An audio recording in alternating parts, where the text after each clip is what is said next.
0-2'den çıkıyatım hazır. Sizlere aytmasa bo'lmaydigan bir günün var lan. 2 ay bo'ladi.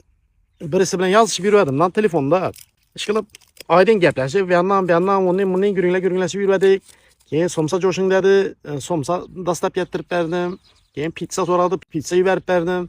Keyin 1-2 marta pul so'radi. Pul berib turdim. Keyin bir de görüşelik haqi desem, bahana topib chiqmaydi dedi. Görüşmaydi dedikdan.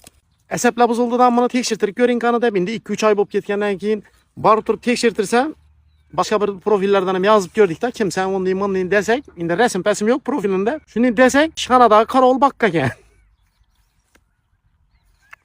Bu iplas it meni o'ynab yurgandan. Mayli, o'ynabsan, haz etding, arzunga yetding, shunchalik jo'shtirding. Eng alamat onu oxirida balam Koreyaga ketib boratir dedi. Srochniy dedi, shunday Urganch taksidan 200 ming so'm pul berib berish kerak dedi. Koreyaga yuboradigan bir odamdan. Eng oxirida alamat yani shuni berganim bo'ldi-da.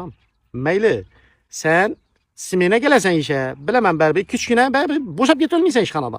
Simene gelesen ko, gelgen vaqtingda men nishatib sana somsap bargan bolsam, sana nishatib turib pizzalab bargan bolsam, şu tandır yanına baraman, bana somsa yapıp beresen. Seni asan videonu koyup veraman senin. Mayli sağ ol, beni göresen berber. Göresen videoda bu hali veda tarqaladı bu video. Spisanni koyup verdi. Koreyaga ketadi balam deb. Kim aytaringam bilmaysan bu narsani da. Uyat prosto.